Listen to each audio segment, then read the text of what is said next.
nacional y traidor, cuyos gobernantes desde hace un tercio de siglo están presos, suicidados por retornar a prisión o por ser extraditados. Es decir, un Estado antinacional regido por una constitución traidora antinacional. Y ahí está el árbol y sus frutos. Una constitución que ha parido puro presidente delincuente y traidor. Por consiguiente, ahora que los etnocaceristas recuperamos la libertad y hemos constatado en esta gira patriótica, desde Andahuaylas hasta Ilave, pasando por Cusco, el resto de Apurímac y Puno, desde Ilave hasta Tacna, Moquegua, Hilo, Arequipa, Ayacucho, Junín y ahora Huancavelica, región del centro. Y ahí, aparte de agradecer la participación reservista huancavelicana en el batallón etnocacerista sublevado hace 18 años, es uno de los motivos por que estoy acá también es denunciar el crimen de Estado acaecido en aquella rebelión. Pero principalmente,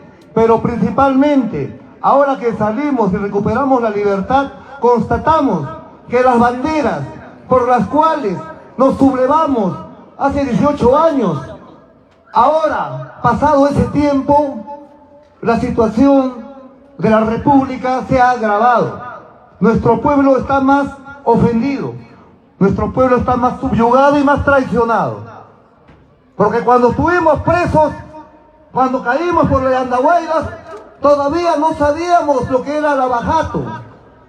Y la Bajato, compatriotas, es que el AMPA extranjera, alias inversionistas, repito, ampones extranjeros, alias inversionistas, brasileños en este caso, sobornaron la voluntad presidencial durante 30 años.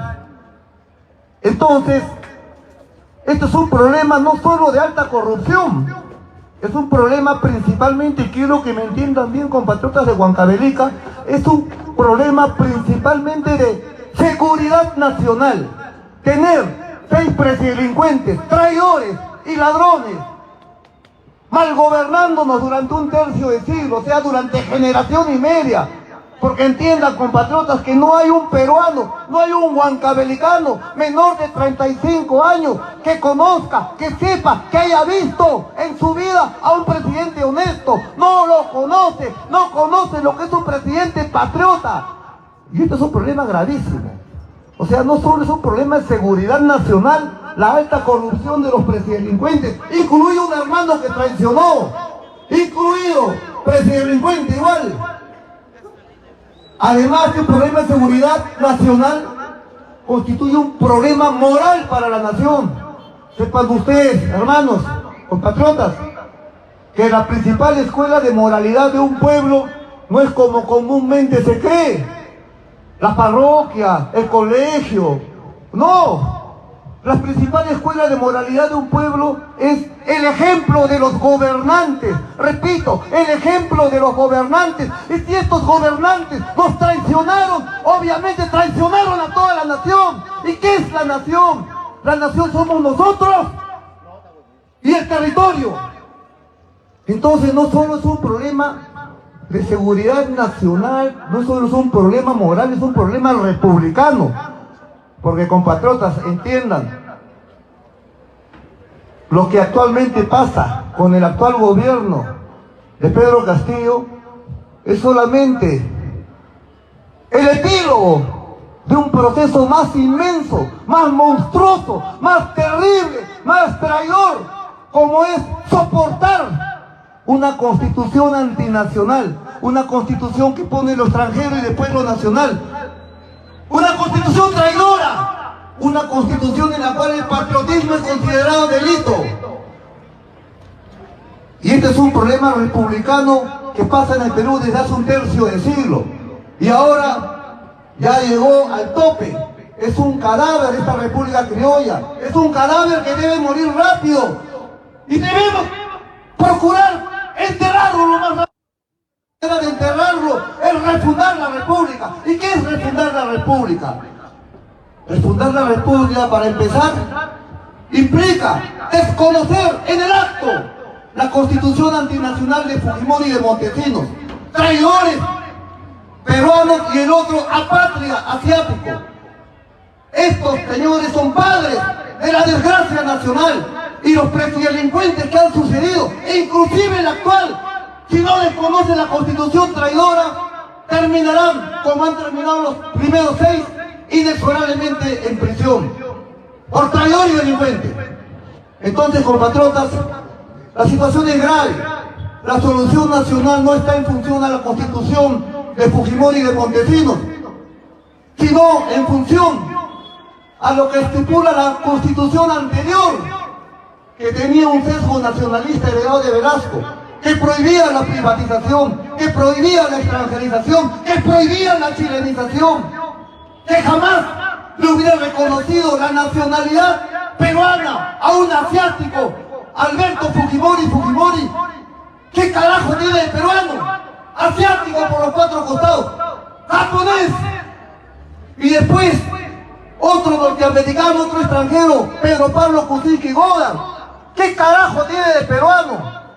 Es norteamericano.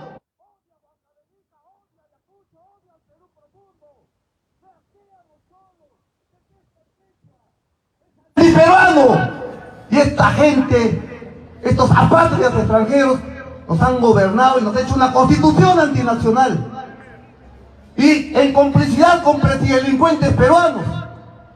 Entonces, respetar la República implica no solo desconocer la Constitución traidora, sino reconocer la vigencia de la Constitución del año 79 y ampararnos en sus candados nacionalistas para renacionalizar, para postular el signo de los tiempos. Ese es el paradigma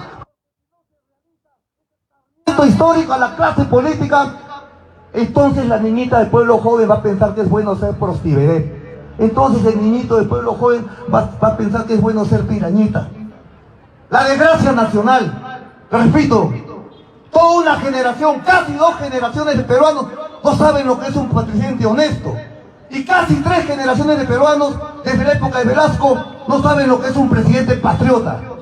Entonces, cuando hablamos de refundar la República, no solo implica desconocer la Constitución traidora y reconocer la Constitución seminacionalista, sino que en ese mismo segundo también se tiene que convocar una asamblea constituyente que, para un proyecto nacional, un contrato nuevo, un contrato social, popular y patriótico, que simplemente le dé la vuelta a la tortilla, que anteponga a los peruanos ante lo extranjero en todo y total aspecto. Trabajo solamente a peruanos, exclusivamente para peruanos, que los extranjeros hagan turismo, que conozcan Caral, que conozcan Machu Picchu, que coman rico en nuestros restaurantes, que gasten, que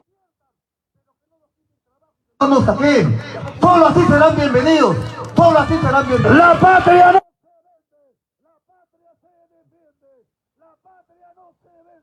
la patria se defiende. Antauro, amigo, Huancavelica está contigo. En esta nueva república ya estamos hablando de desconocimiento de la Constitución antinacional, reconocimiento de la Constitución seminacionalista, escarmiento histórico, fusilamiento de presidelincuentes, asamblea constituyente, nuevo contrato social que anteponga el interés nacional sobre el libre mercado. La economía la manejará solamente el Estado, como en la época de Velasco, un Estado poderoso. Cuando crecíamos realmente, auténticamente, los que tenemos más de 50 años en este planeta, en nuestro país, aún podemos recordar al gobierno de Velasco, ese Estado nacional soberano. No solo hizo la reforma agraria, no solo le quitó la... No solo hizo eso, hizo la comunidad laboral, que los obreros podían tener participación en las empresas y poco a poco tenían de ser socios propietarios. Eso le dio Velasco a la clase obrera. Hizo una revolución y creó un Estado nacional propio, donde el crecimiento era auténtico. Era un Estado poderoso. Minero Perú, Enter Perú, Enafer Perú, Hierro Perú, Centromin Perú, Empresa Peruana de Vapores, Entel Perú, y luego con la traición de Morales Bermúdez, miedoso que el Perú, el ejército peruano, cruzara la frontera para acá, traiciona a Velasco, y con eso desmantela la revolución, y el hijo putativo, malparido de Morales Bermúdez en la patria extranjero, asiático Fujimori, y sus socios montesinos, ambos presos por delincuentes y traidores, y estos dos nos dan esta constitución malparida, antinacional, y ahí el crecimiento comenzó a ser ajeno, de extraños, de extranjeros. Entel Perú se convirtió en Telefónica Española, crecimiento ajeno. Entel Perú, crecimiento propio. Marcona, Hierro Perú, se privatizó y se convirtió en Shougan, chinos, crecimiento ajeno. El Estado chino, en su índice de crecimiento anual, contempla lo que nos explota en Marcona. Y acá nos hacen creer que ese crecimiento es nuestro. ¡No! ¡El crecimiento es Entonces, estamos viendo un saqueo tremendo. Aeroperú.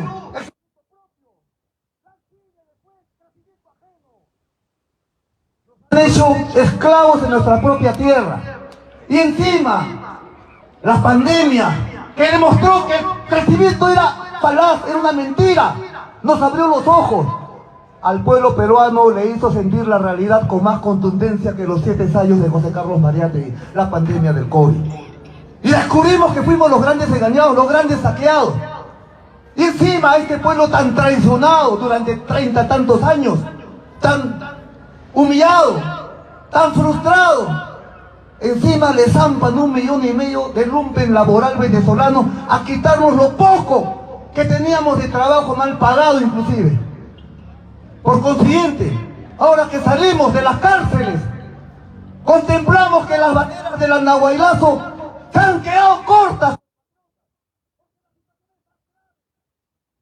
Esta gira que estamos recorriendo el país profundo e hirviente, la nación real, constatamos en todas las plazas del sur peruano, del centro andino, donde la identidad nacional es más genuina, contemplamos un sentimiento de indignación nacional, un sentimiento de ira popular, un clamor de justicia nacional, de fundación republicana. Y repito, el paradigma, el signo de los tiempos, es el escarmiento histórico para los presidelincuentes. ¡Viva!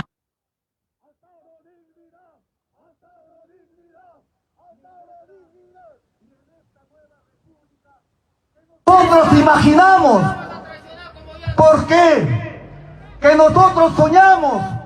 ¿Por qué? Porque todo proceso revolucionario es un proceso de creación cultural, popular. Estamos imaginando un camino, estamos proyectando un camino. Caminante no hay camino, se hace camino al andar. Y tenemos que construir un aparato político electoral que es el Frente Patriótico. Y el Frente Patriótico que va a parir esta nueva nacionalidad tiene que tener una identidad. Esta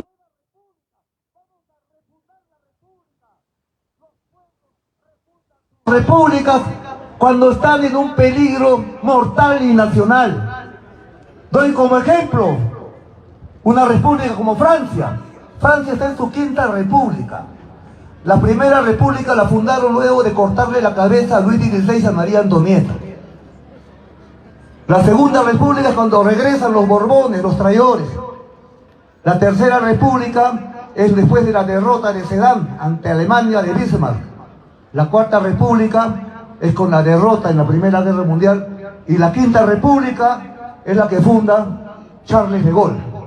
Es decir, en los ejemplos que estoy dando, vemos que los pueblos a veces refundan. Y ahora ha llegado este momento. Y yo siempre refiero en las plazas las palabras de Thomas Jefferson prócer de la independencia norteamericana, que no era de izquierda ni era enocacerista. Y él que decía que la libertad es un árbol tan sagrado en la historia de los pueblos que de vez en cuando estos mismos pueblos han de regar con la sangre de sus tiranos. Y las rebeliones se hacen para derrocar tiranos y no para matar policías. Nosotros denunciamos un crimen de Estado. ¿Y por qué voy a Andahuaylas? Porque las banderas del andahuaylazo siguen vigentes, pero también se vuelven más urgentes por estos dos factores que son la Bajato y la invasión del lumpen laboral venezolano. Entonces, en esta refundación, esta segunda república, que tiene que tener como paradigma el escarmiento histórico de los delincuentes, tenemos que definir su identidad. ¿Qué somos como pueblo? ¿Quiénes somos nosotros realmente? ¿Cuál es nuestra identidad? Porque no puede haber ningún proyecto nacional si no definimos la identidad nacional. Por eso Velasco, hace 50 años, cuando quiso refundar la república, porque él quiso, no pudo, lo traicionaron después de 7 años. Y después todo es antirrevolución, es antivelasquismo. Por eso la derecha odia a Velasco, porque hizo justicia para el pueblo. Y por eso esa derecha también nos odia a nosotros. Y que nos odie, porque nosotros también la odiamos. Son expresiones de amor universal. Son expresiones de amor universal. Entonces, compatriotas, o ellos o nosotros. Hasta ahora han sido ellos. Ahora les vamos a hacer justicia. Les vamos a poner la voz. La Segunda República, sedienta de justicia, tiene que definir su identidad. Y nosotros, los etnonacionalistas, consideramos la identidad nacional en base a nuestra estirpe, a nuestra raza, a nuestra cultura incaica. Que somos mayoría. Entonces, para nosotros, la nacionalidad no se define. ¿Quién tiene un DNI? Bueno, allá. La nacionalidad no se define con ese documento llamado DNI. Acá se dice que uno es peruano porque hay un código de barras. O sea, hay un nacionalismo de DNI. Falso. Que no es suficiente. Porque Alberto Fujimori, nacido en el barco, ¿qué carajo tenía de peruano? Absolutamente nada, era asiático. Él se identifica con la historia del shogun, con la historia del emperador japonés, con Hiroshima, con Nagasaki. A él no le interesa Capac, no le interesa la nación Chocca, no le interesa Tupac Amaru, no le interesamos, porque es extranjero. Por eso cuando fugó, porque se fugó, quiso ser congresista por su país, por Japón. Entonces, nos da una constitución pro extranjera. ¿Y qué produce? ¿Qué queríamos? La Bajato, pues. La Bajato, traición. Keiko Fujimori Gucci, ¿qué carajo tiene de peruano? Japonesa por los 4 costados. Ella dirá, mayor, yo nací en el Perú. Hay gente que nace en el patrullero y nunca van a ser policías. La sangre, la raza es lo que da la nacionalidad. Kuczynski, Godard, ¿qué carajo tiene de peruano? Norteamericano, gringo, anglosajón, norteamericano por todos los costados.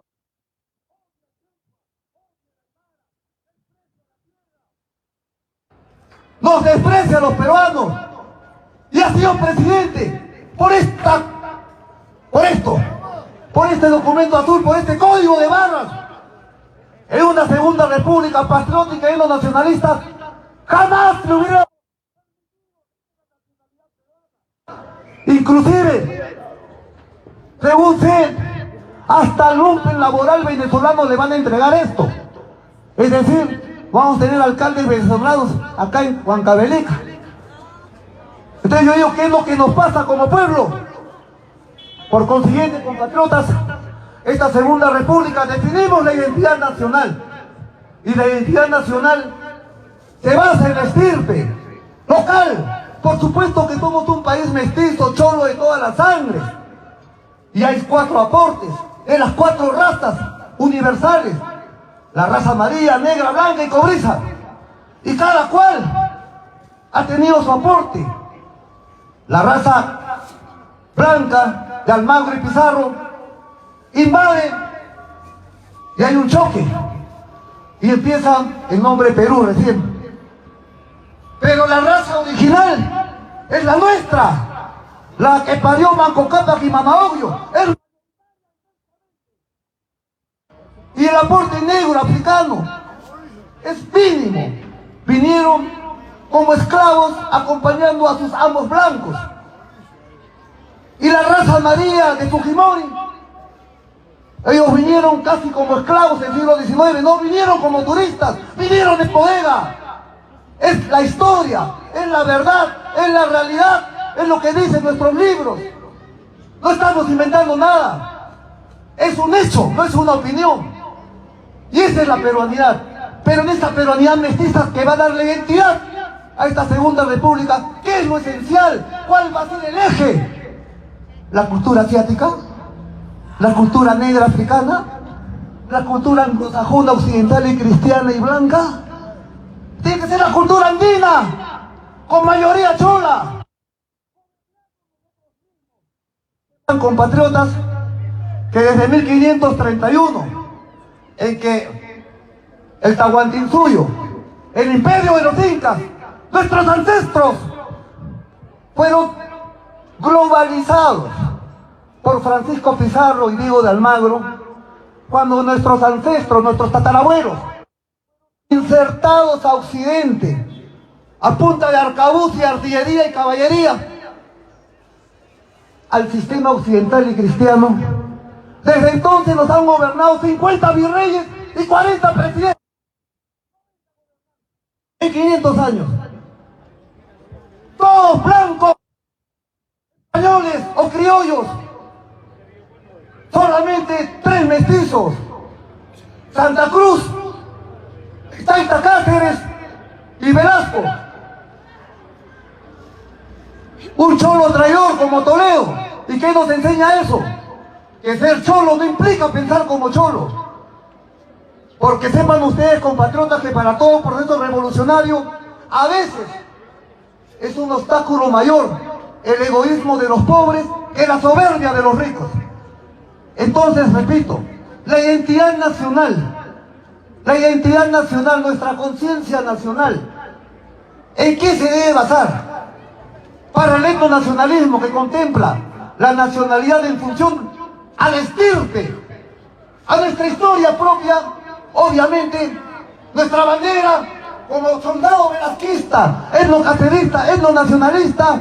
Mis banderas son ante todo las del Tahuantinsuyo, son las del imperio de los incas, porque, compatriotas, en esta segunda república, en este proceso de imaginación, las grandes revoluciones son procesos imaginativos. Como se dice, las utopías de ayer son las realidades de hoy. ¡Y debemos soñar!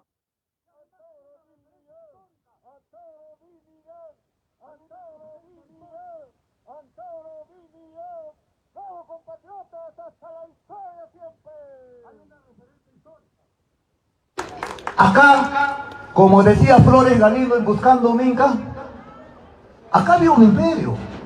La cultura incaica no es algo que no existió. Está Machu Picchu, está Sacsayhuamán, están nuestras creencias.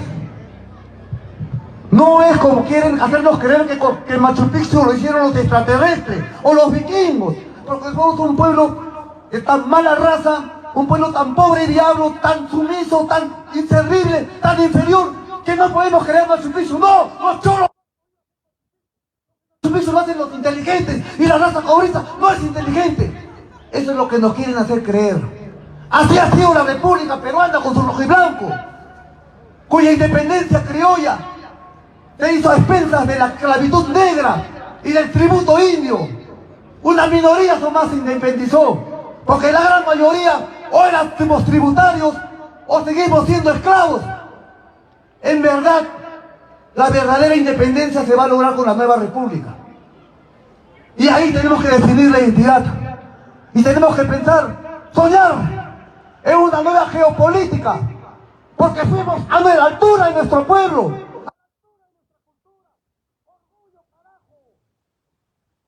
que refundar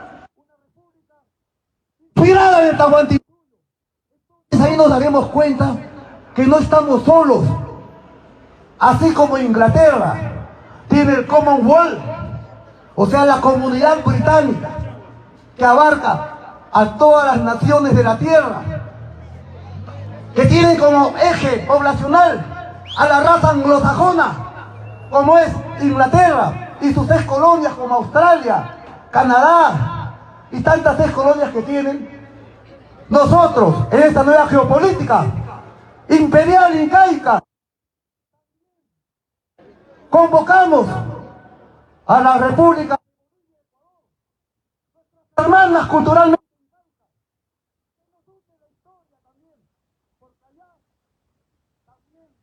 los movimientos de avanzada están por ingresar al poder, enarbolan, igual que nosotros, los etnocaceristas, los etnonacionalistas del Frente Patriótico, que enarbolamos la huifalda de la identidad de la nueva república. También estos gobiernos nuevos en Ecuador, que son nuestros hermanos culturales, están convergiendo con la misma bandera tahuantinsuyo. Darse la república, por instinto, tenemos que solidarizarnos y buscar una confederación internacional incaica. Y repito, esta es una nueva geopolítica. Estamos hablando de una nueva historia. Olvídense de lo pasado, es pura putrefacción. El cadáver que muera. La nueva república que tasca con nosotros. Somos creadores. ¡Hasta ahora!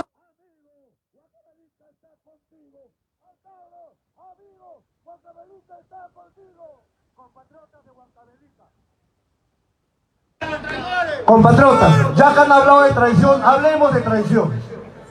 Para empezar, repito, ya que están hablando de traiciones, hablemos de traiciones. La traición envilece al traidor, jamás envilece al traicionado. Punto 1. Segunda experiencia, el traidor de ayer, el traidor de ahora, repito, el traidor de ahora, hasta nochecita era leal. Segunda lección. Lo importante, lo primordial, es que no nos traicionemos nosotros mismos, no traicionar nuestros ideales. Para nosotros fue un golpe vil la traición de un hermano, porque sepan, compatriotas, que a veces suele suceder que las traiciones extraños no son tan terribles como las traiciones entre hermanos. Yo, en la estrategia de la rebelión de Andahuaylas, todo estaba previsto, todo estaba muy bien planificado. Pero nunca, y lo confieso, acá en Huancavelica, nunca en mi estrategia rebelde se me imaginó prever, jamás. En el momento más, porque ya en la prisión todos abandonaron. Mis soldados reservistas me miraban y me decían: mayor, ¿qué hacemos? Estábamos todos traicionados.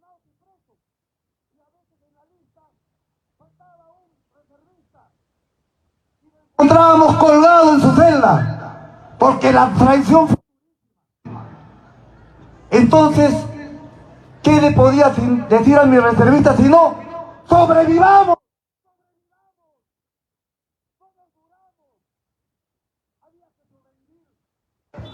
Porque para nosotros era fácil, para mí era fácil tirarme al piso, implorar disculpas o lo que sea y agarrar un cargo de gobierno y sacar a mis reservistas y ser asalariados del traidor. pero había que mantener firme la convicción, el proyecto nacionalista. Había que mantenerse. Y compatriotas, nos mantuvimos pues, aguantamos, nos comimos la carne a 18 años, soportando un crimen de Estado que no cometimos.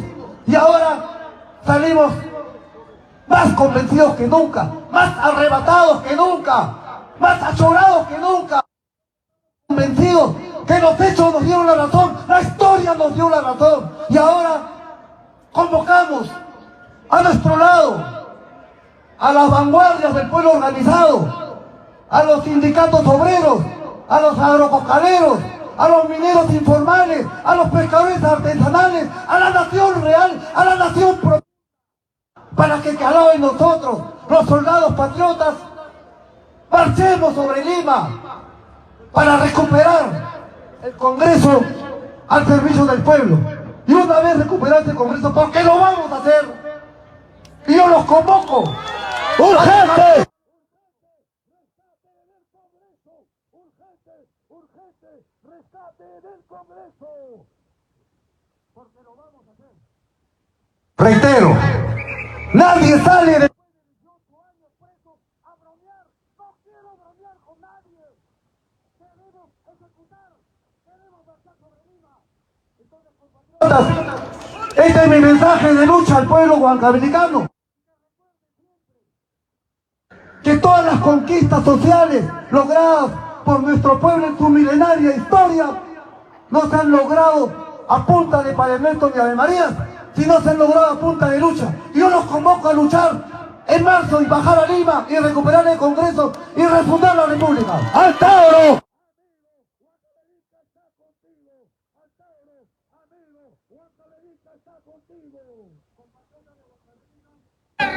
Para mí, por supuesto que lo vamos a cerrar, esto délo por hecho. Pensemos en la nueva república, en la identidad. Compatriotas, yo, con todos mis compatriotas xenocaceristas que me siguen en esta gira, debemos seguir recorriendo el país. Las plazas, cada plaza de cada provincia. Entonces tenemos que proseguir nuestro periplo, nos vamos con dirección a Guaitará. Y de ahí vamos a Ica. Compatriotas de Huancavelica, soy el mayor Antauro Humala, regreso acá después de 18 años, porque estuve acá antes, 3 meses antes del Andahuaylazo, estuve acá, invitado a una conferencia por los xenocaceristas, en la ciudad de Acoria. Tengo un muy buen recuerdo de Acoria y un buen recuerdo de Huancavelica, porque de acá han salido contingentes xenocaceristas que me acompañaron en los momentos más duros de mi vida, como fue la rebelión de Andahuaylas.